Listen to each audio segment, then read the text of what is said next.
अरे तो का भयल बतावत ही का भयल। बतावा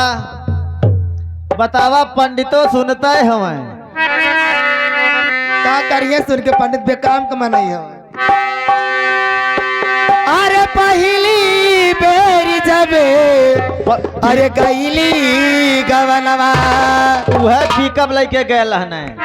हाँ तो तौरी छपियवा ने बदे कब का है बहिनी। अरे पतर बाल माँ अच्छा वैसा है वो कर पतील का ए बहनी का हो पत्थर बाल मना हाउ देखा तो हुआ हे बाबू हे तन टका है कोट पैंट वाली राहुल बाबू वह हमारा लड़का हुए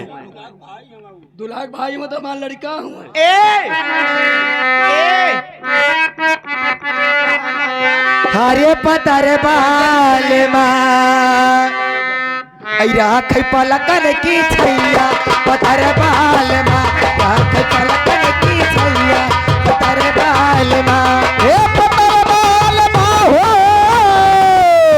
हे पतर बाल माँ हो पतर बाल माँ रात पल पल की छैया पतर बाल माँ रात पल पल की छैया पतर बाल माँ हे पतर बाल माँ हो पतर बाल माँ राख पलकन की छैया पतर बाल रात पल पल की छैया पतर बाल माँ रात पल पल की छैया पतर बाल माँ अरे दूसरी बेर जबे अरे गईली गवनवा सब का भयल अरे दूसरी बेर जबे अरे गईली गवनवा प्यारे प्यारे अरे गनवा प्यारे से बोला अच्छा अच्छा समृद्धि प्यारे वाली नाम है समृद्धि ये के है हरे पतर बाल माँ ए मास्टर का देखा समृद्धि अपने प्यारे से कहले हैं कैसे कहनी कहो बाबू सही बने वो तो भैले रहल अरे दूसरी बेर जबे अरे गईली गवनवा हरे पतर बाल माँ ऐसा हजय पनवा की नैया पतर बाल माँ साज पनवा की नैया पतर बाल माँ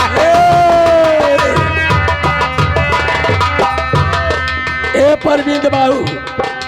देखा तोहार भैया हुआ तोहार भैया अपने भैया के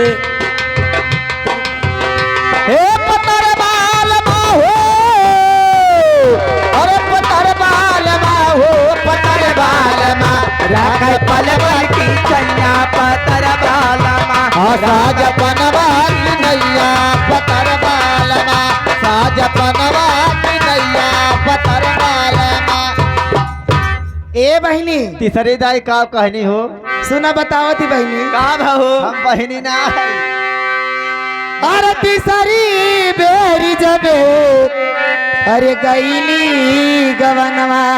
के कहत है आ? के कहत है समृद्धि का थे मेरे प्यारे से अच्छा अच्छा अरे तीसरी बेरी जबे अरे गईली गवनवा के कहत है हरे पतर बाल माँ हरे पतर बाल माँ